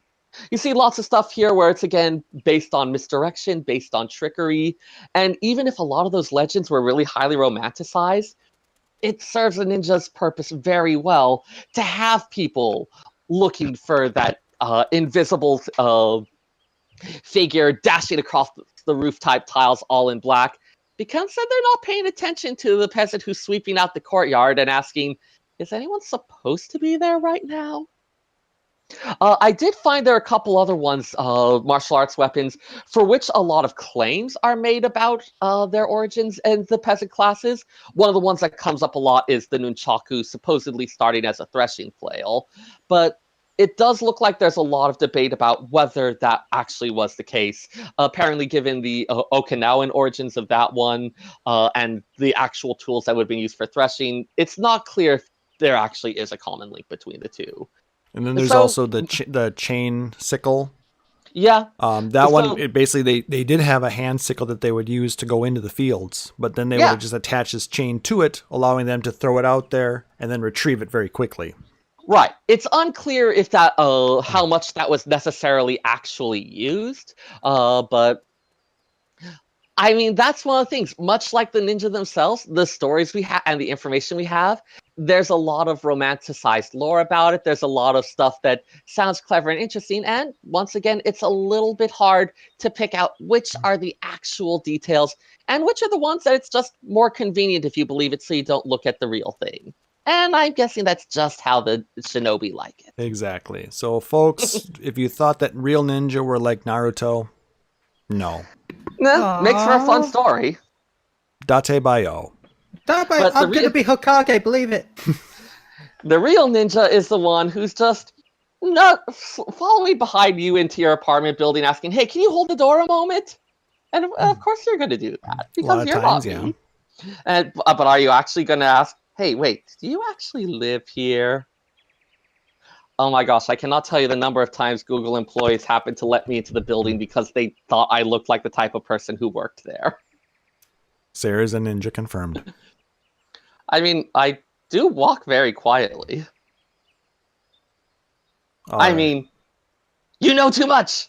Chili, stab him, please. I'll try, but it's going to take a while. I believe in you! Yay! Believe it! No! I don't believe in you anymore! You let me down! Fine, I'll perform honorable Sudoku. Oh my gosh. All right. Seyr's Yakuza, according to Kane. Oh my god, you're even worse for starting rumors about me! Oh. Now, Nekometsu's saying you're a cat burglar. Oh, I'm trying to be good. I really am. You people make it so hard. All right, I've gone ahead and picked a winner, and it is Aurori. Oh, I'm sure. So Kane's last-minute entry was foiled by Aurori's initial entry. So Aurori would like the white pumpkin head, she says. Thank you so much for sponsoring this giveaway, Chili. Really appreciate it. I did one earlier, and I have a little bit of crystal still on my account, so I thought, you know what?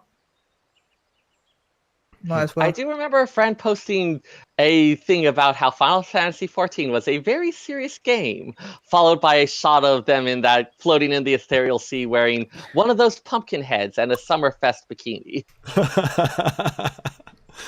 All right, guys. So if you let us know what you want to hear next for lore. You can either email us, podcast@phoenixstarradio.com. You can shoot a message on Twitter at PHXDNRadio or at FFXIV_SEYRR if you want to get a hold of Seyrr directly. Or you can come onto our Discord and jump into the Lorebrarian, and you can ask a whole bunch of lore-related questions there. And maybe if you want to suggest something that we talk about in a lore segment, let us know. You know what? I actually have enough for another one. Kane, do you want a pumpkin head too? So I'm betting the world waits wrapped with attention for if Kane wants a pumpkin head. Kane, do you want the pumpkin head? If so, thou desire the power. Yes. Dost thou desire Kane wants the pumpkin gourd. head. All right. Gourd is such a funny word. You're a which gourd. color, Kane? Tell me which color. And Yes. remember, Tell us Wow. which color. Are we being racist against pumpkins now? No, No, there I are think that may be four legal. different colors. So yeah, you can have a green pumpkin head. You can have an orange pumpkin head. You can have a white pumpkin head. Like, I think it's still Or legal to be yellow. racist against pumpkins. he wants the ripe one. Now, the original one or the ripe one? Because they're both kind of orange. One has a hat, the other has just a stem. We can work this out after the show. But it's more said- fun to talk about it here. It's kind of funny. He Anyway, said, he said you're right. right? He said orange. But Uh, I don't know if you want to consider that one to be the ripe one. Sure. yeah, that's right. Well, it says an orange pumpkin you can wear. So. Okay. Well, that says orange right in it. Perfect. Now that everybody listening on the podcast is wondering what the fuck we're talking about. Well, you know, if they wanted to know what the hell we're talking about, they can go check out twitch.tv Phoenix Down Radio. And while we do this live every other Saturday night. Yeah, All right. there you go. Plugs. So I guess that's going to do it for this episode, guys. If you liked what you heard, please make sure to like, subscribe, or follow us on iTunes, Stitcher, Google Podcasts, or whatever your preferred podcatcher is. And if possible, leave us a rating or review. It helps other people to know what kind of show we are and helps people find us in the community. You know, the more ratings and reviews we get, the further up the ranks we get. Please no slanders about any House of Zayla that I may or may not run. Kane. Kane. Now it's going to be all about your little shinobi courtesan tribe that you're running or something. Oh my god, don't give him ideas! Why would you do this? Because it's more fun. I mean, fair. All right. If you really dig the show, you could consider subscribing here at Twitch. If you have Amazon Prime, that includes Twitch Prime, which allows you to give a free subscription every month to your favorite Twitch streamer. And if you happen to like us, cool. Otherwise, like I said, whoever your favorite Twitch streamer is, make sure that you give them some love and don't waste that free sub that you have every month. Or you can support us out on Patreon at patreon.com/PhoenixDownRadio, like the amazing Aurori Fenrir. All the proceeds we get for that go towards growing the show, cover the mundane hosting costs and all that fun stuff. It allows us to keep going, and it lets us do some fun things as well, like the giveaways. But any kind of support, whether it's emails, likes, tweets, or retweets, it's always greatly appreciated because we love interacting with you guys. And especially, in 3 weeks when Chili and Seyrr are able to interact with everybody out in Vegas. Yep. You remember to check out the Limit Break After Party. Yep, go to limitbreakradio.com for more details, and please RSVP by October 31st. They will not be taking anything at the door. If I'm right, it's been pushed back to November 4th due to delay issues they had with the site. Okay, but do make sure to RSVP as soon as possible. They will not be taking any tickets at the door. Correct. So if you want to check out more information about us, as well as the back catalog for Phoenix on Radio and Moving Around, go check out our website, phoenixonradio.com. You can check out our YouTube videos of all of our podcasts at youtube.com/PhoenixDownRadio, and check us out on Facebook as well at facebook.com/PhoenixDownRadio. So let's go ahead and end the show with some plugs. Chili, you want to start? Yeah, I want to add another plug to my normal plugs. First, I want to shout out Maelstrom Radio, twitch.tv/Maelstrom Radio. They'll also be at the after party, along with twitch.tv/Hills I Tank. They will also be at the Limit Break Radio After Party along with Fusion X and Mr. Happy and all that, and more. And Limit Break Radio, don't forget them. Yeah, well, they're hosting it, so they better be there. Right. But my big shout out this week is actually to Hirschenfersch, who has now, well, I don't know if it's active yet, but they've got the requirements to get a sub button on Twitch. Oh, they got their affiliate ship. So I want to say congratulations to Hirschenfersch for their affiliateship. Congrats.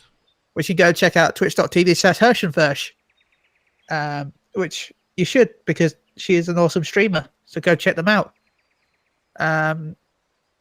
Apart from that, a shout out. I guess I'll advertise my PlayStation Universe at psu.podbean.com.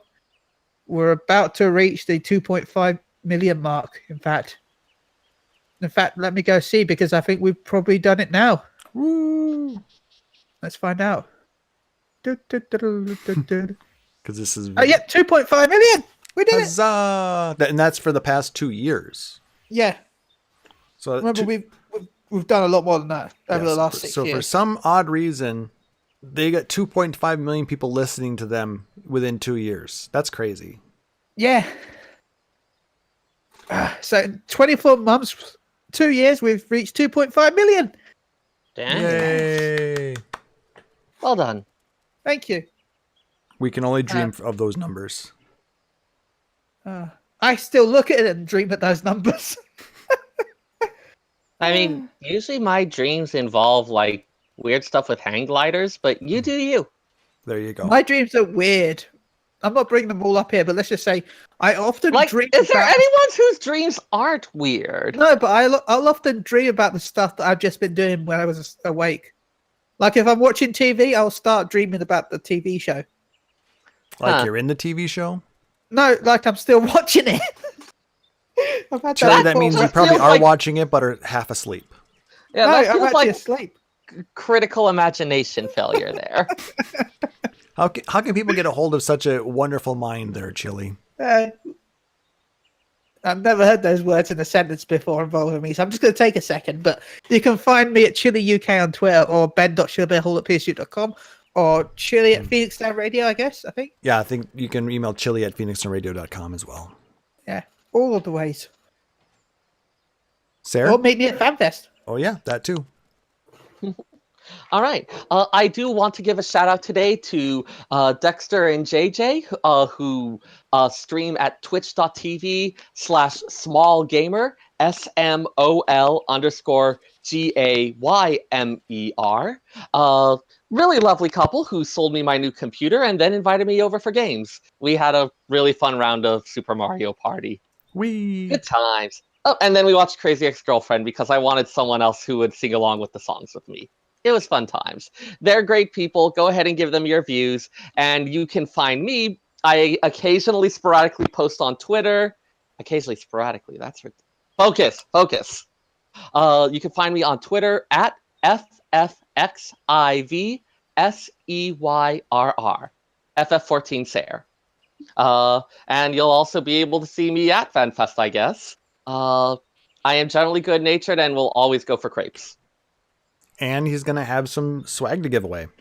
Oh, right. That's going to be a thing. Yep. So don't forget to meet up with Yelta to go pick that up. Right. So much to do. Thank you again for doing Exciting. That. But yes, looking forward to seeing you fine folks, to hearing from you all, to probably to saying something horribly embarrassing on some kind of stream somewhere. Oh, like the booze flows fairly freely, and I am a lightweight. Necromancer saying with Seyrr, it's the crepes of wrath. Hey! One should not be wrathful towards one's crepes. One should appreciate them. Those were amazing crepes at the Paris, though, weren't they? Oh my gosh. They're like the second best crepes I've ever had. And the first best were from a place that closed down, so... I've only had crepes the one time, so... They're not too hard to make. I can teach you later. I have plenty of recipes, especially like Alton Brown has a very nice recipe as well. All right. Yeah, the main stuff I know about is some stuff to make the technique a little bit easier. Anyway, we should talk about that at another time. Oh, yes. Also, pretty much like half of the FF14 content thingies that have Discord channels, I am in them and paying attention to their lore channels. And in the case of the Crucible, their food channel as well. They have a food channel. It's great. People pay attention to the Crucible? They're delightful. I'm telling them you said that. Okay. They'll probably find it funny. Exactly. Because they say the same thing about us because nobody pays Pretty attention much. to us. Anyway, I want to shout out everybody watching us live here at twitch.tv/PhoenixDown Radio. And I want to remind everybody that in 1 week from today, on November 3rd, we will be streaming for 24 plus hours for Extra Life. So help us to raise that $1,000 to help the kids at the Gillette Specialty Children's Healthcare. It'd be amazing to be able to, say that we donated $1,000 to Kids Hospital. It'd just be an amazing thing. And thank you to everybody who's joining us here on the podcast. Chili, Seyrr, thank you always for being wonderful co-hosts. And yeah, so Always fun. I think that's going to go ahead and do it for me. So for my co-hosts, Seyrr Timono, for Chili, I am Klaus Nightbringer, wishing everybody a wonderful evening. Thanks for joining us. Take care. Phoenix Down Radio is a production of PhoenixDownRadio.com and Illusion Productions. Final Fantasy XIV and Eorzea are trademarks of Square Enix. In-game content for Phoenix Down Radio is the copyright of Square Enix. Opening music for Phoenix Down Radio is provided by Guilty Gear Rock You. Check out the Metal Chocobo theme cover and many other music videos at youtube.com/Guilty Gear Rock You. Closing music for this episode is provided by Guitar Linker 90. Please check out their full version of Matoya's Cave and other rock video game covers at youtube.com/Guitar Linker 90. The views and opinions expressed in this episode are those of Phoenix Down Radio and its hosts and do not reflect the views of Square Enix.